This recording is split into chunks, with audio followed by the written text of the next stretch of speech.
வேத பாடசாலை நிகழ்ச்சிக்கு உங்களை அன்புடன் அழைக்கிறோம். வேதம் அறிய வேதம் என் தேவன் தந்தது. வேதம் அறிய வேதம் என் தேவன் தந்தது. உன்னை மாற்றும் புதிதாக்கும் உயர் நோக்கம் கொண்டது. வேதம் அறிய வேதம் என் தேவன் தந்தது. கிறிஸ்துக்குள் பிரியமானவர்களே, கடந்த 2 நாட்களாக திருமண வாழ்க்கை குறித்து பேதுரு கூறிய அறிவுரைகளை கற்றுக்கொண்டோம். பேதுருவின் அறிவுரைகளை கைக்கொள்ளும் போது நம் குடும்பம் ஆசீர்வதிக்கப்படும் என்பதில் எவ்வித சந்தேகமும் இல்லை. பேதுருவின் நிருபங்கள் சில்வானு என்பவரால் எழுதப்பட்டது. நாம் ஏற்கனவே கற்றுக்கொண்ட வண்ணம் பேதுரு படிப்பறிவு அற்றவர். ஆகவே தேவ ஆவியானவர் அவரிடம் உணர்த்திய காரியங்களை அவர் சொல்ல சொல்ல சில்வானு எழுதினார். இந்த நிருபங்களில் சில கடினமான பகுதிகள் காணப்படுகின்றன. அவைகளை புரிந்து கொள்வது சற்று கடினமாகவே இருக்கிறது. உதாரணமாக 1 பேதுரு 3ஆம் அதிகாரம் 17ஆம் வசனம் முதல் 4ஆம் அதிகாரம் 2ஆம் வசனம் வரை உள்ள பகுதி மிகவும் கருகலான பகுதி என்று வேதாகம ஆசிரியர்கள் கூறுகின்றனர். இந்த பகுதியில் 8 வசனங்கள் உள்ளன. இந்த 8 வசனங்களில் 10க்கும் மேற்பட்ட கருத்துக்கள் கூறப்பட்டுள்ளன. இந்த பகுதியை நாம் வாசித்து இங்கு கூறப்பட்டுள்ள கடினமான காரியங்கள் என்னவென்று நாம் அறிந்து கொள்வோம். 1 பேதுரு 3ஆம் அதிகாரம் 17ஆம் வசனம் முதல் 4ஆம் அதிகாரம் 2ஆம் வசனம் வரை. தீமை செய்து பாடு அனுபவிப்பதிலும் தேவனுக்கு சித்தமானால் நன்மை செய்து பாடு அனுபவிப்பதே மேன்மையாயிருக்கும். ஏனெனில் கிறிஸ்துவும் நம்மை தேவனிடத்தில் சேர்க்கும்படி அநீதியுள்ளவர்களுக்கு பதிலாக நீதியுள்ளவராய் பாவங்கள் நிமித்தம் ஒரு தரம் பாடுபட்டார். அவர் மாம்சத்திலே கொலையுண்டு ஆவியிலே உயிர்ப்பிக்கப்பட்டார். அந்த ஆவியிலே அவர் போய் காவலில் உள்ள ஆவிகளுக்கு பிரசங்கித்தார். அந்த ஆவிகள் பூர்வத்திலே நோவா பேழையை ஆயத்தம் பண்ணும் நாட்களிலே தேவன் நீடிய பொறுமையோடு காத்திருந்த போது கீழ்ப்படியாமற் போனவைகள். அந்த பேழையிலே சிலராகிய 8 பேர் மாத்திரம் பிரவேசித்து ஜலத்தினாலே காக்கப்பட்டார்கள். அதற்கு ஒப்பனையான ஞானஸ்நானமானது மாம்ச அழுக்கை நீக்குதலாயிராமல் தேவனை பற்றும் நல்மன சாட்சியின் உடன்படிக்கையாய் இருந்து இப்பொழுது நம்மையும் இயேசு கிறிஸ்துவனுடைய உயிர்த்தெழுதலினால் ரட்சிக்கிறது. அவர் பரலோகத்திற்கு போய் தேவனுடைய வலது பார்சத்தில் இருக்கிறார். தேவதூதர்களும் அதிகாரங்களும் வல்லமைகளும் அவருக்கு கீழ்ப்பட்டிருக்கிறது. இப்படி இருக்க கிறிஸ்து நமக்காக மாம்சத்திலே பாடுபட்டபடியால் நீங்களும் அப்படிப்பட்ட சிந்தையை ஆயுதமாக தரித்து கொள்ளுங்கள். ஏனென்றால் மாம்சத்தில் பாடுபடுகிறவன் இனி மாம்சத்தில் இருக்கும் காலம் வரைக்கும் மனுஷனுடைய இச்சைகளின்படி பிழைக்காமல் தேவனுடைய சித்தத்தின்படியே பிழைக்கத்தக்கதாக பாவங்களை விட்டு ஓய்ந்திருப்பான். உண்மையிலே நாம் வாசித்த வேத பகுதி புரிந்து கொள்வதற்கு சற்று கடினமாகவே இருக்கிறது. இருந்தாலும் இந்த பகுதியில் பேதுரு கூறும் காரியங்களை சற்று சிந்திப்போம். இயேசு கிறிஸ்து உலகத்தில் உள்ள பாவங்களுக்காய் பாடுபட்டு மாம்சத்திலே கொலை செய்யப்பட்டார். ஆனால் அவர் ஆவியிலே உயிரோடு இருந்தார். அந்த ஆவியிலே அவர் போய் காவலில் உள்ள ஆவிகளுக்கு பிரசங்கம் செய்தார். அந்த ஆவிகள் நோவாவின் காலத்தில் சுவிசேஷம் அறிவிக்கப்பட்ட போது அந்த சுவிசேஷத்தை ஏற்றுக்கொள்ளவில்லை. இந்த வேத பகுதியை ஆராய்ந்து பேதுரு நமக்கு கூற விரும்பிய காரியத்தை அறிய முயற்சிப்போம் என்றால் அது ஒரு கடினமான காரியமாகும். திருச்சபையில் சீர்திருத்தத்தை கொண்டு வந்த மார்ட்டின் லூதர் இந்த வேத பகுதியை ஆராய்ந்து இதற்கு விளக்கம் கொடுப்பது சற்று கடினமான செயல் என்று கூறினார். இருந்தபோதிலும் இந்த பகுதியின் மூலம் நாம் ஒரு காரியத்தை அறிந்து கொள்ள முடியும். அதாவது இயேசு கிறிஸ்து தம்முடைய சிலுவை மரணத்திற்கும் தாம் பரலோகத்திற்கு எடுத்துக்கொள்ளப்படுதலுக்கும் இடையே உள்ள நாட்களில் அவர் ஆவிகளின் உலகத்திற்கு சென்று ஊழியம் செய்தார். அவர் ஆவிகளின் உலகில் செய்த ஊழியம் விடுதலையின் ஊழியம் என்று பேதுரு கூறுகிறார். ஆனால் இந்த வேத பகுதியிலே பேதுரு ஒரு செய்தியை மட்டும் கூறாமல் அநேக கருத்துக்களை கூறிக்கொண்டே போவதை நாம் காண்கிறோம். இந்த வேத பகுதியை பாடுகள் என்ற தலைப்பிலே ஆரம்பித்து அதே தலைப்பில் முடிக்கிறார். முதலாவது நம்முடைய வாழ்க்கையில் ஏற்படும் பாடுகளை பேசிய அவர் பின்பு இயேசு கிறிஸ்துவின் வாழ்க்கையில் ஏற்பட்ட பாடுகளை பேசுகிறார். இயேசு கிறிஸ்துவின் பாடுகளை பேசிய பேதுரு கிறிஸ்துவின் பாடு மரணத்திற்கும் அவர் பரலோகத்திற்கு எடுத்துக்கொள்ளப்படுதலுக்கும் இடைப்பட்ட காலத்தில் இயேசு செய்த ஊழியத்தை குறித்து கூறுகிறார். அதன் பின்பு ஞானஸ்நானத்தை பற்றி நமக்கு கூறுகிறார். ஞானஸ்நானத்தை பற்றி பேசும்போது கிறிஸ்துவின் உயிர்த்தெழுதலை குறித்து கூறுகிறார். அதன் பின்பு இன்று கிறிஸ்துவானவர் இருக்கும் அழிவில்லாத இடத்தை குறித்து கூறுகிறார். இவ்விதம் பேதுரு ஒரு கருத்தை பற்றி பேசும்போது மற்றொரு கருத்தை வெளிப்படுத்துவதை நாம் இந்த வேத பகுதியில் காண்கிறோம். இந்த வேத பகுதியை எந்த கருத்தை கொண்டு ஆரம்பித்தாரோ அதே கருத்தை முன்வைத்து முடிப்பதையும் நாம் வாசிக்கிறோம். பாடுகளை குறித்து பேச ஆரம்பித்த பேதுரு பாடுகளை குறித்து பேசி முடிக்கிறார். ஒருவேளை நமக்கு அறுவை சிகிச்சை செய்யப்பட்டிருக்குமானால் நாம் மிகுந்த பாடுகளின் வழியாக கடந்து சென்றிருப்போம். அந்த சமயத்தில் நம் எண்ணம் முழுவதும் நம்முடைய சரீர வேதனையால் நிறைந்திருக்கும். நம்முடைய எண்ணமானது வேறு எந்த காரியத்தையும் முன்வைக்காது. எந்த அழுக்கான சிந்தனையும் நம் இருதயத்தில் ஏற்படாது. அறுவை சிகிச்சை செய்யப்பட்டு மருத்துவமனையில் இருந்த ஒரு நபரை ஒரு போதகர் சந்தித்தார். அந்த நபர் போதகரிடம் கூறிய காரியம் என்னவென்றால், ஐயா, இப்பொழுது எனக்கு எவ்வித பாவ சிந்தனையும் வருவதில்லை. நான் யாரை குறித்தும் தவறாக யோசிப்பதும் இல்லை. என் எண்ணம் முழுவதும் என் சரீர வேதனையால் நிறைந்திருக்கிறது என்று கூறினாராம். அன்பானவர்களே, இந்த உண்மையையே பேதுரு இந்த வேத பகுதியில் நமக்கு சுட்டி காட்டுகிறார். கவனியங்கள், 1 பேதுரு 4ஆம் அதிகாரம் 2ஆம் வசனம். ஏனென்றால் மாம்சத்தில் பாடுபடுகிறவன் இனி மாம்சத்தில் இருக்கும் காலம் வரைக்கும் மனுஷருடைய இச்சைகளின்படி பிழைக்காமல் தேவனுடைய சித்தத்தின்படியே பிழைக்கத்தக்கதாக பாவங்களை விட்டு ஓய்ந்திருப்பான். பேதுரு எழுதிய 1ஆம் நிருபத்தை நாம் சற்று ஆழமாக சிந்திப்போமானால் பாடுகளை முதன்மைப்படுத்தி எழுதியிருப்பதை காண முடியும். 1ஆம் நிருபத்தில் மட்டும் 14 முறை பாடுகளை பற்றி பேதுரு குறிப்பிட்டுள்ளார். ஏன் தெரியுமா? விசுவாசத்து நிமித்தம் உபத்திரவங்களை அனுபவித்த மக்களுக்கு ஆறுதல் சொல்லும்படியாகவே பேதுரு தம்முடைய நிருபங்களை எழுதினார். யூத விசுவாசிகள் உபத்திரவத்தின் காரணமாக ஆசியாவில் உள்ள ரோம பிராந்தியங்களில் சிதறி போயிருந்தார்கள். பேதுரு தம்முடைய கடிதங்களை எழுதும்போது ரோம் நகரில் உள்ள விசுவாசிகள் மிகவும் அதிகமாக துன்பப்படுத்தப்பட்டார்கள். விரைவிலேயே ரோம அரசாட்சிகள் இருக்கும் மற்ற பகுதிகளுக்கும் உபத்திரவமானது பரவக்கூடும். ஆகவே அங்கே உள்ள விசுவாசிகளும் துன்பத்தை சந்திக்க நேரிடும். அதனால் அங்குள்ள விசுவாசிகளை தம்முடைய கடிதத்தின் மூலம் துன்பத்தை சந்திக்க ஆயத்தப்படுத்துகிறார். ஆகவே பேதுரு எழுதிய நிருபத்தை நாம் வாசிக்கும்போது பாடுகளை பற்றிய கருத்தை மனதில் வைத்தவாறே வாசிக்க வேண்டும். விசேஷமாக நாம் ஆரம்பத்தில் வாசித்த வேத பகுதியில் பாடுகளை பற்றிய உண்மை மிகவும் வலியுறுத்தி கூறப்பட்டுள்ளது. 4ஆம் அதிகாரத்தின் ஆரம்ப வசனங்களில் பாடுகளை குறித்து பேசிய பேதுரு பின்வரும் வசனங்களில் போதக ஆலோசனைகளை கொடுக்கிறார். வாசிக்கிறேன். 1 பேதுரு 4ஆம் அதிகாரம் 7ஆம் வசனம் முதல் 11ஆம் வசனம் வரை. எல்லாவற்றிற்கும் முடிவு சமீபமாயிற்று. ஆகையால் தெளிந்த புத்தியுள்ளவர்களாய் இருந்து ஜெபம் பண்ணுகிறதற்கு ஜாக்கிரதை உள்ளவர்களாய் இருங்கள். எல்லாவற்றிற்கும் மேலாக ஒருவரில் ஒருவர் ஊக்கமான அன்புள்ளவர்களாய் இருங்கள். அன்பு திரளான பாவங்களை மூடும். முறுமுறுப்பில்லாமல் ஒருவரை ஒருவர் உபசரியுங்கள்.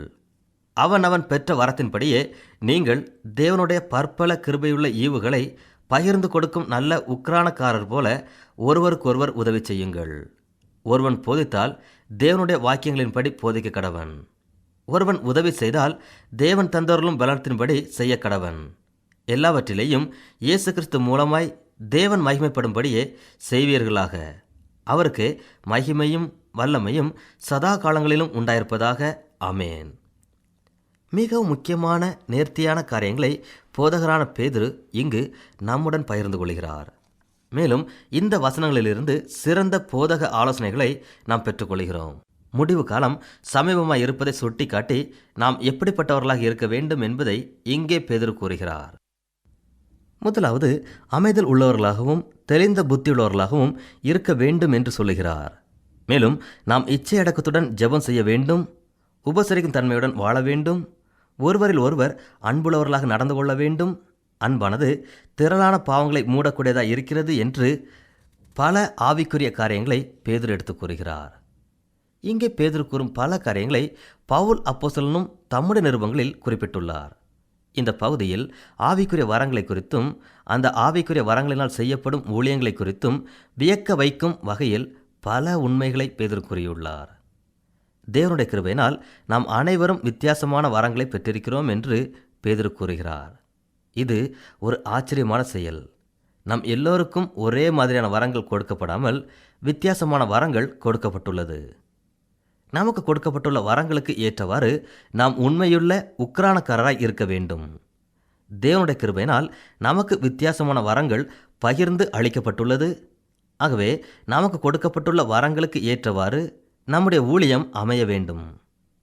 ஒருவேளை நமக்கு பிரசங்கம் செய்யும் வரம் கொடுக்கப்பட்டிருந்தால் நாம் பிரசங்கம் செய்ய வேண்டும், அல்லது கற்பிக்கும் வரம் கொடுக்கப்பட்டிருந்தால் நாம் கற்பிக்க வேண்டும். ஆகவே நமக்கு கொடுக்கப்பட்டுள்ள வரங்களுக்கு தக்கதாக நம்முடைய ஊழியம் செயல்பட வேண்டும். அதுவே நம் ஊழியமாகவும் இருக்க வேண்டும்.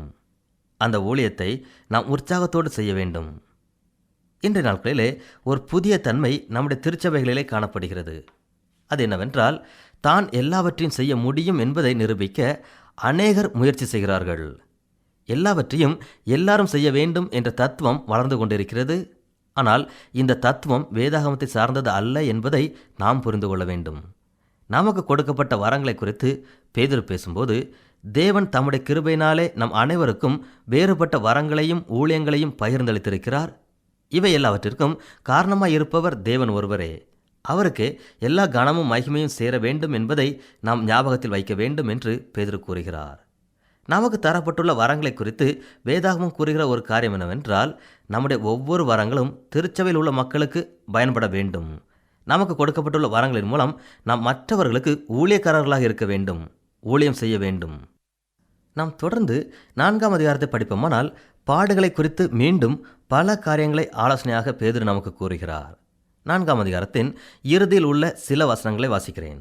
பிரியமானவர்களே, உங்களை சோதிக்கும்படி உங்கள் நடுவில் பற்றி எரிகிற அக்னியை குறித்து ஏதோ புதுமை என்று திகையாமல், கிறிஸ்துவின் மகிமை வெளிப்படும் போது நீங்கள் களிகூர்ந்து மகிழும்படியாக அவருடைய பாடுகளுக்கு நீங்கள் பங்காளிகளானதால் சந்தோஷப்படுங்கள்.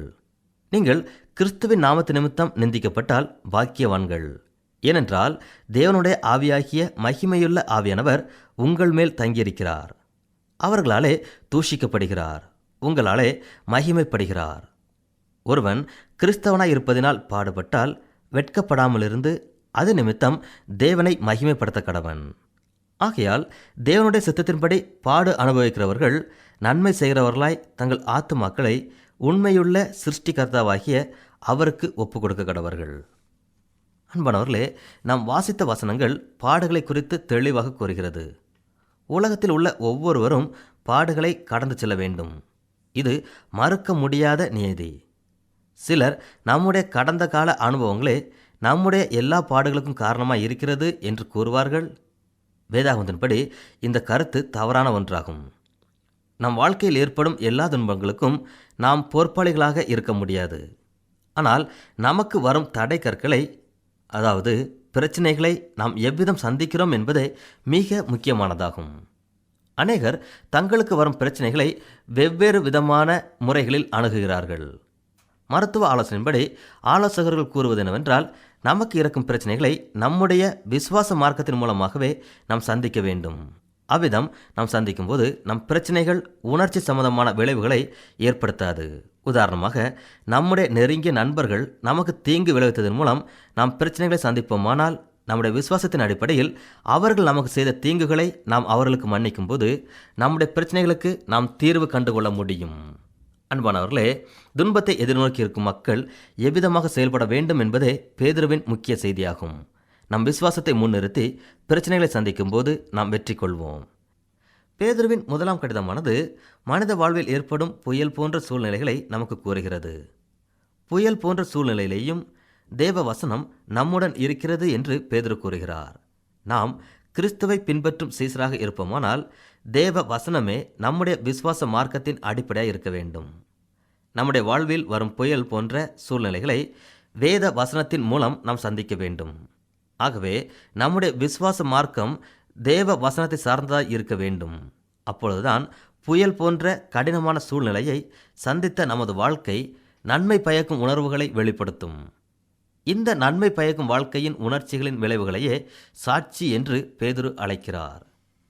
நாம் தேவனுக்கு சாட்சியாக இருக்க வேண்டும் என்பதற்காகவே தேவன் நம் வாழ்க்கையில் பல புயல் போன்ற சூழ்நிலைகளை அனுமதிக்கிறார். நாம் பிரச்சனைகளை வேத வசனத்தின் அடிப்படையில் எதிர்கொள்ளும் போது நம்முடைய வாழ்க்கை சாட்சியாக மாறுகிறது. நாம் அனைவரும் இயேசு கிறிஸ்துவுக்கு சாட்சிகளாக இருக்கிறோம். கிறிஸ்துவுக்கு சாட்சிகளாக இருக்கும் நாம் எப்படிப்பட்ட சாட்சிகளாக இருக்கிறோம் என்பது மிக முக்கியமானதாகும். நாம் நல்ல சாட்சிகளாகவும் இருக்கலாம், கெட்ட சாட்சிகளாகவும் இருக்கலாம். வேத வசனத்தின் அடிப்படையில் நம்முடைய விசுவாசம் அமைந்திருக்கும் போது நாம் எவ்விதம் பிரச்சனைகளை எதிர்கொள்கிறோம் என்பது மிக முக்கியம். பிரச்சனைகளை நாம் எதிர்கொள்ளும் முறையின் அடிப்படையிலே நாம் இந்த உலகத்தில் எப்படிப்பட்ட சாட்சிகளாய் இருக்கிறோம் என்பது நிர்ணயிக்கப்படும். மிகவும் உண்மையோடு கிறிஸ்துவை பின்பற்றும் விசுவாச மார்க்கத்தை கொண்ட ஆசியா பகுதிகளில் வாழ்ந்த துன்பங்களை அனுபவித்த மக்களுக்கு எழுதின கடிதத்தின் மூலம் விசுவாச வாழ்க்கையில் வரும் ஏராளமான பாடுகளை குறித்து பேதுரு தம்முடைய நிருபத்தில் தெளிவாக கூறியுள்ளார். செழுமை இறையியலை நம்பி வாழ்ந்து கொண்டிருக்கும் அநேக மக்களுக்கு பேதுருவின் நிருபம் மிகவும் தேவையான ஒன்றாகும். செழுமை இறையியல் என்றால் தேவனை பின்பற்றும் மக்களுக்கு பிரச்சனைகளே வருவதில்லை, எப்பொழுதுமே ஆசீர்வாத மழையே பெய்யும் என்ற கருத்தை சொல்வதே ஆகும். இந்த கருத்து விசுவாச வாழ்க்கைக்கு உகந்த கருத்து அல்ல என்பதை நாம் ஞாபகத்தில் கொள்ள வேண்டும். கிறிஸ்துவை பின்பற்றும் ஒவ்வொரு சிஷ்யனும் பாடுகளை அனுபவிக்கவே அழைக்கப்பட்டிருக்கிறான் என்று பேதுரு கூறுகிறார். மேலும் அவர் இயேசு பாடுகளை அனுபவித்தது நிமித்தம் நாம் ரட்சிக்கப்பட்டோம், ஆகவே நாம் எல்லாரும் அவருடைய காலடிகளை பின்பற்ற அழைக்கப்படுகிறோம். நாம் பாடுபட அழைக்கப்பட்டதினால் கிறிஸ்துவுடனே அவருடைய பாடுகளில் நாம் பங்குள்ளவர்களாக இருக்கிறோம் என்று பேதுரு கூறுகிறார். தர்சு பட்டணத்து சவுல் உயிர்த்தெழுந்த கிறிஸ்துவை தமஸ்குவுக்கு செல்லும் பிரதான சாலையில் சந்தித்தார். அப்பொழுது கிறிஸ்து, சவுலே சவுலே, என்னை ஏன் நீ துன்பப்படுத்துகிறாய் என்று கேட்டார். திருச்சபையானது துன்பப்படுத்தப்பட்ட போது கிறிஸ்துவும் துன்பப்படுத்தப்பட்டார். ஏனென்றால் கிறிஸ்து திருச்சபையில் வாழக்கூடியவராய் இருக்கிறார். சின்ன ஆசியா பகுதிகளிலே பாடுகளை அனுபவித்துக் கொண்டிருந்த விசுவாசிகளை பார்த்து பேதுரு, நீங்கள் மட்டும் பாடுகளை அனுபவிக்கிறீர்கள் என்று எண்ணாதிருங்கள், கிறிஸ்துவும் உங்களோடு பாடுபடுகிறார் என்கிறார். கிறிஸ்துவையே இந்த உலகம் பாடுபடுத்துகிறது. நாம் அவரோடு கூட ஐக்கியம் கொண்டு இருந்தால் அவருடைய துன்பத்திலே நாமும் பங்காளிகளாய் இருக்கிறோம். உலகம் அவரை வெறுக்கிறது, உலகம் அவரை ஏற்றுக்கொள்ளவில்லை. உலகமானது கிறிஸ்துவுக்கு எதிராக நிற்கிறது. ஆகவே கிறிஸ்துவுக்காக தேவபக்தியுடன் வாழும் நாம் பாடுகளை அனுபவிக்க வேண்டும் என்று பேதுரு கூறுகிறார். துன்பங்களை கடந்து செல்லவே நாம் அழைக்கப்பட்டிருக்கிறோம். நம் பாடுகளை அனுபவிப்பதற்கு கிறிஸ்து நமக்கு முன்மாதிரியாக இருக்கிறார். நாம் கிறிஸ்துவை பின்பற்றுவோமானால் அவருடன் பாடுகளை அனுபவிக்க பங்காளிகளாகவும் இருக்கிறோம். நாம் பாடுபடும் போது தேவ ஆவியானவர் மகிமையாய் நம்மில் தங்கியிருக்கிறார். மேலும் தேவன் நம்மை தம்முடைய ஆவியினாலும் கிருபையினாலும் அபிஷேகம் பண்ணுகிறார். பாடுகளை தாங்கிக் கொள்வதற்கு தேவையான சத்துவங்களை தேவன் நமக்கு தந்து அவர் விரும்பும் சாட்சியாக நம்மை மாற்றுகிறார் என்று பேதுரு கூறுகிறார். தொடர்ந்து பேதுரு நாம் தேவனுடைய சித்தத்தின்படியே பாடுபடுகிறோம் என்கிறார். இந்த வார்த்தையை அநேகர் ஏற்றுக்கொள்வதில்லை. அவர்கள் தேவன் தம்முடைய மக்கள் பாடுபடுவதை விரும்புவது கிடையாது என்கின்றனர். ஆனால் பேதுரு நாம் பாடுபடுவது தேவனுடைய சித்தமாய் இருக்கிறது என்கிறார். அன்பானவர்களே, நாம் தேவனுடைய சித்தத்தின்படி பாடுபடுகிறதற்கு அழைக்கப்பட்டபடியினால் நன்மையான காரியங்களை தொடர்ந்து செய்வோம். நம்மை உண்டாக்கிய தேவன் மேல் தொடர்ந்து நம்பிக்கையோடு வாழ்வோம். நம்முடைய தேவன் நம்மை ஒருபோதும் கைவிட மாட்டார். தேவ ஆவியானவருடைய மகிமை எப்பொழுதும் நம்மேல் தங்கியிருக்கும். 4ஆம் அதிகாரத்தில் உள்ள உண்மைகளை கற்றுக்கொண்ட நாம் 1 பேதுரு 5ஆம் அதிகாரத்தை சற்று தியானிப்போம்.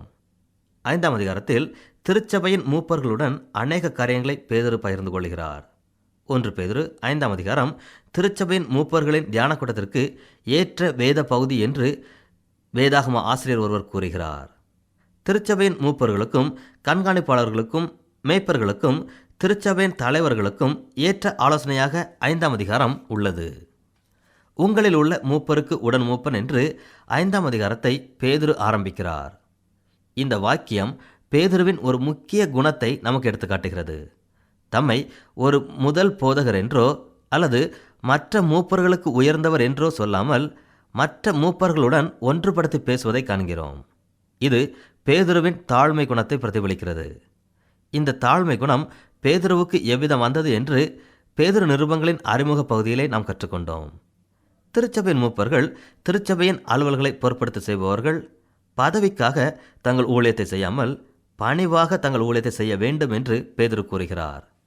1 பேதுரு 5ஆம் அதிகாரத்தில் திருச்சபையின் தலைமைத்துவ அமைப்பை குறித்து பேதுரு தெளிவாக கூறியுள்ளார். திருச்சபையின் நிர்வாக அமைப்பை உலக நிர்வாக அமைப்புகளுடன் ஒப்பிட்டு பேசக்கூடாது. இன்றைய திருச்சபைகள் பொருளாதாரத்தை முக்கியப்படுத்தும் அமைப்புகளாக மாறிக்கொண்டிருக்கின்றன. திருச்சபையின் பணிகளை நிர்வகிப்பதற்கு நாம் பல கருத்தரங்குகளில் கலந்து கொள்ளலாம். உலகத்தில் பயன்படுத்தப்படும் நிர்வாக அமைப்பு முறைகளை பயன்படுத்தலாம். நவீன கால பொருளாதார அமைப்புகள் பயன்படுத்தும் கணனி போன்ற கருவிகளை பயன்படுத்தி திருச்சபை நிர்வாகத்தை கவனிக்கலாம். இவ்விதம் உலக நிர்வாக அமைப்பு முறைகளை பயன்படுத்தி திருச்சபையை நிர்வகிக்கும் போதகர்கள், திருச்சபை தலைவர்கள் ஆத்மாக்கள் மேல் கரிசனை உள்ளவர்களாயிராமல் தங்களுடைய பதவியை குறித்து கரிசனை உடையவர்களாயிருக்கிறார்கள். திருச்சபையை ஒரு போர்க்கப்பலாக நாம் பயன்படுத்தக்கூடாது. திருச்சபை ஒரு போர்க்கப்பல் அல்ல. அதாவது மக்களை தங்கள் கட்டளையின் பேரில் வாழ வைக்கக்கூடாது. இன்றைய திருச்சபையில் நிர்வாகத்தில் அநேகர் உயர்தர நிர்வாகிகள் போல் நடந்து கொள்கிறார்கள். அவர்கள் திருச்சபையை ஒரு பொருளாதார அமைப்பை போன்று நடத்த முயற்சிக்கிறார்கள். திருச்சபை ஒரு பொருளாதார அமைப்பு அல்ல. அதற்கென்று ஒரு தலைவர், வேலையாட்கள் போன்ற பிரிவினைகள் திருச்சபையில் இருக்கக்கூடாது. திருச்சபையின் தலைமைத்துவ தத்துவத்தை நாம் அறிய வேண்டுமானால் மத்தேயு 23ஆம் அதிகாரத்தை நாம் படிக்க வேண்டும். மத்தேயு 23ஆம் அதிகாரத்தில் கூறப்பட்ட தலைமைத்துவ தத்துவத்தையே இயேசு கிறிஸ்து பின்பற்றினார். 1 பேதுரு 5ஆம் அதிகாரத்தில் பேதுரு கூறுகிற காரியம் என்னவென்றால், திருச்சபையானது ஒரு பொருளாதார தொழில் கூடம் அல்ல. ஆகவே தொழிலை நடத்தும் முறைகளை திருச்சபையில் பயன்படுத்தாதீர்கள். திருச்சபையின் மேய்ப்பர்கள் தங்களை தலைவர்களாக எண்ணாமல் மக்கள் பின்பற்றும் மாதிரியாக இருக்க வேண்டும் என்கிறார். பேதுருவின் முன்மாதிரியான வாழ்க்கை மக்களை மிகவும் அதிகமாக கவர்ந்தது. ஒருவேளை பேதுரு மக்களுக்கு ஒரு முன்மாதிரியான வாழ்க்கை வாழாது இருந்திருப்பாரேயானால் நிச்சயமாக மக்கள் அவரிடம் வந்து ஆலோசனை பெற்றிருக்க மாட்டார்கள். மேலும் அவர் கொடுத்த ஆலோசனைகளை ஒரு பொருட்டாக யாருமே எண்ணியிருக்க மாட்டார்கள். முன்மாதிரியான வாழ்க்கை திருச்சபையில் உள்ள ஆடுகளை சந்திக்கக்கூடியதாக இருக்கிறது. திருச்சபையின் போதகர் தன் திருச்சபை மக்களிடம் எந்த முறையில் நடந்து கொள்கிறார் என்பது மிகவும் முக்கியமாக கருதப்படுகிறது. திருச்சபைக்கு அவர் ஒரு இராணுவ அதிகாரியாக இருக்கக்கூடாது. திருச்சபையை ஒரு வியாபார ஸ்தலமாக மாற்றக்கூடாது. திருச்சபை மக்களுக்கு போதகர்கள் மாதிரியாக இருக்க வேண்டும். உண்மையிலே பேதுரு திருச்சபைக்கு ஒரு மாதிரியாகவே இருந்தார். ஏன் தெரியுமா? பேதுருவுக்கு பயிற்சி கொடுத்தவர் அநேக உண்மைகளை கற்றுக் கொடுத்தார். அவருக்கு உண்மைகளை கற்றுக் கொடுத்தவர் இயேசு கிறிஸ்துவே. இயேசு கற்றுக் கொடுத்த உன்னதமான உண்மைகளை நாம் மத்தேயு 23ஆம் அதிகாரம் 7ஆம் வசனம் முதல் 12ஆம் வசனம் வரை வாசிக்கிறோம். கவனியுங்கள். சந்தை வெளிகளில் வந்தனங்களையும் மனுஷரால் ரபி ரபி என்று அழைக்கப்படுவதையும் விரும்புகிறார்கள். நீங்களோ ரபி என்று அழைக்கப்படாதிருங்கள். கிறிஸ்து ஒருவரே உங்களுக்கு போதகராயிருக்கிறார். நீங்கள் எல்லாரும் சகோதரராய் இருக்கிறீர்கள். பூமியிலே ஒருவனையும் உங்கள் பிதா என்று சொல்லாதிருங்கள். பரலோகத்தில் இருக்கிற ஒருவரே உங்களுக்கு பிதாவாயிருக்கிறார். நீங்கள் குருக்கள் என்றும் அழைக்கப்படாதிருங்கள். கிறிஸ்து ஒருவரே உங்களுக்கு குருவாயிருக்கிறார். உங்களில் பெரியவனாயிருக்கிறவன் உங்களுக்கு ஊழியக்காரனாய் இருக்க கடவன். தன்னை உயர்த்துகிறவன் தாழ்த்தப்படுவான், தன்னை தாழ்த்துகிறவன் உயர்த்தப்படுவான். இயேசு கிறிஸ்துவின் இந்த போதனைகளை நம்முடைய திருச்சபை வாழ்க்கையில் நடைமுறைப்படுத்துவோம். நம்மை தகப்பன் என்றும் திருச்சபையின் தலைவர் என்றும் அழைப்பதை தவிர்ப்போம். ஏனென்றால் நம் எல்லாருக்கும் தேவன் தலைவராயிருக்கிறார். நாம் அனைவரும் சகோதரர்கள். இந்த உண்மையை நாம் நினைவில் வைக்க வேண்டும். பேதுரு தம்மை மிகவும் உயர்ந்தவர் என்றும் மற்ற அனைவரும் தமக்கு கீழானவர்கள் என்றும் சொல்லவில்லை. தம்மை ஒரு பெரிய அப்போஸ்தலன் என்றும் சொல்லிக் கொள்ளவில்லை. நம்முடைய திருச்சபைகளில் மிக பெரிய நிர்வாக அமைப்புகள் காணப்படுகின்றன. ஆனால் வேதவசனம் வலியுறுத்துகிற காரியம் என்னவென்றால், திருச்சபை தலைவர்கள் தங்களை உயர்வாக எண்ணி திருச்சபை விசுவாசிகள் அனைவரும் தங்களுக்கு கீழ்ப்பட்டவர்கள் என்று சொல்லக்கூடாது. திருச்சபை தலைவர்களுக்கு கொடுக்கப்பட்ட பணி ஆளும் பணி அல்ல, ஆற்றும் பணி. மற்றவர்களை சகோதரர்களாக எண்ணி தங்களுக்கு கொடுக்கப்பட்ட ஊழியத்தை தேவ பலத்துடன் நிறைவேற்ற வேண்டும். நம்முடைய தலைவராக இருப்பவர் தேவன். நம்மை போதித்து நடத்துபவர் பரிசுத்த ஆவியானவர். நம்மோடு தலைவராக வாழ்பவர் இயேசு கிறிஸ்து என்பதை நாம் மறந்து போகக்கூடாது. பேதுரு அப்போஸ்தலன் 5ஆம் அதிகாரத்தில் ஒரு முக்கியமான காரியத்தை நம்முடன் பகிர்ந்து கொள்கிறார். கவனிங்கள். 1 பேதுரு 5ஆம் அதிகாரம் 10ஆம் வசனம்.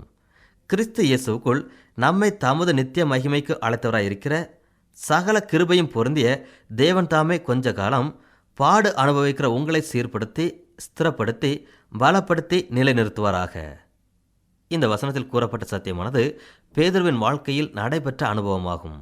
பேதுரு கொஞ்ச காலம் பாடுகளை அனுபவித்தார். தேவன் பேதுருவை சீர்படுத்தினார், வளர்ச்சியடைய செய்தார். தேவன் பேதுருவை ஸ்திரப்பட செய்தார், பலப்படுத்தினார், கடைசியில் நிலைநிறுத்தினார். இந்த வசனத்தை நாம் வேறு முறையிலும் கூறலாம்.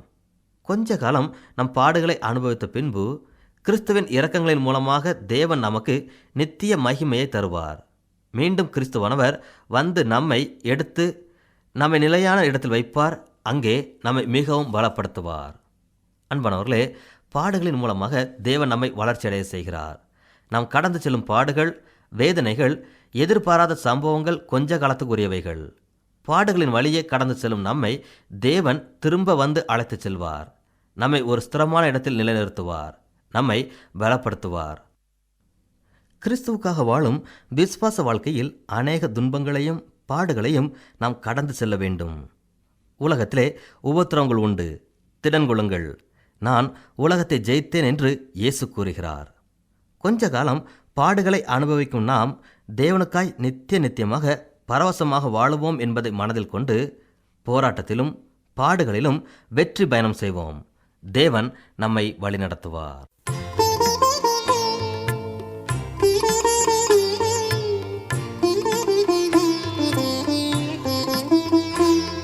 இந்நிகழ்ச்சியை கேட்ட உங்களுக்கு நன்றி கூறுகிறோம். இந்நிகழ்ச்சியில் ஒலிபரப்பாகும் வேத பாடங்களை பற்றி மேலும் அறிந்து கொள்ள இலவச துணை நூல் தயாராக உள்ளது. தேவைப்படுவோர் எழுதி பெற்றுக்கொள்ளும்படி அன்புடன் கேட்டுக்கொள்கிறோம். எங்கள் முகவரி: வேத பாடசாலை, தபால் பெட்டி எண் 1037, கீழ்ப்பாக்கம், சென்னை 10, தமிழ்நாடு. மீண்டும் கூறுகிறோம், வேத பாடசாலை, தபால் பெட்டி எண் 1037, கீழ்ப்பாக்கம், சென்னை 10, தமிழ்நாடு.